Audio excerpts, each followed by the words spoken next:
గతంలో వంశీ గారికి మాకు విభేదాలు ఉన్నాయనేది ఏదో ఒక పార్టీలో ఉన్నాక రకరకాల అభిప్రాయాలతో నాయకులు రకరకాలుగా ఉండడం మాట వాస్తవమే.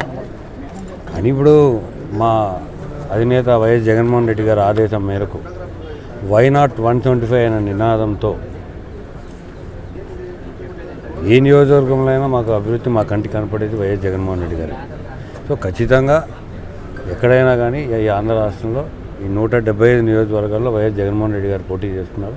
అదేవిధంగా 25 పార్లమెంట్లో కూడా జగన్మోహన్ రెడ్డి గారు పోటీ చేస్తున్నారు.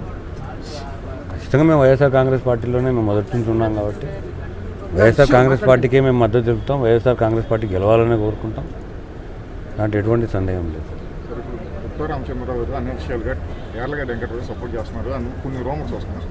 అది పూర్తిగా అవాస్తవము.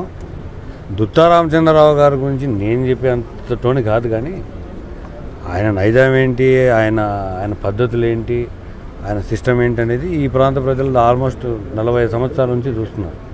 ఇది పూర్తి అవాస్తవం. అటువంటి దుష్ప్రచారాన్ని మీ మీడియా సోదరుల ద్వారా నేను తెలియపరుస్తున్నా. ఎవరు నమ్మాల్సిన అవసరం లేదు. వైఎస్ఆర్ కాంగ్రెస్ పార్టీ గన్నవరం నియోజకవర్గంలో చాలా బలంగా ఉంది. రేపు ఖచ్చితంగా కూడా మనం గెలవబోతున్నాం. నేను ఏ రోజు చెప్పలేదు. మీరు ఎప్పుడన్నా మీరు ఏ క్లిప్పింగ్స్ కానీ ఏ రికార్డు కావాలని చూడండి. ఏదో మా మధ్య భేదాభిప్రాయాలు ఉన్నాయి, ఏదో మాటకు ఏదో జరిగింది తప్పితే మేము వైఎస్ఆర్ కాంగ్రెస్ పార్టీకి పనిచేయనని ఎక్కడ చెప్పలేదే. అది మా ఇంట్లో పార్టీ అని డాక్టర్ గారు ఎన్నో సందర్భాలలో మీడియా సమావేశాల్లోనే చెప్పడం జరిగింది. డాక్టర్ గారు వంశీ గారితో కలిసి చేయనన్నా కానీ పార్టీకి చేయనని చెప్పలేదే.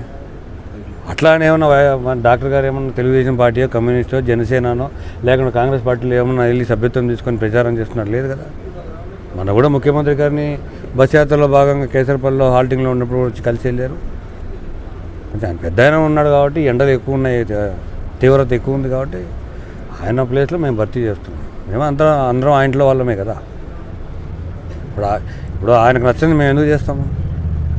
మా ఇంటికి పెద్ద అయినప్పుడు ఖచ్చితంగా ఆ బాధ్యత మా మీద కూడా ఉంటుంది కదా.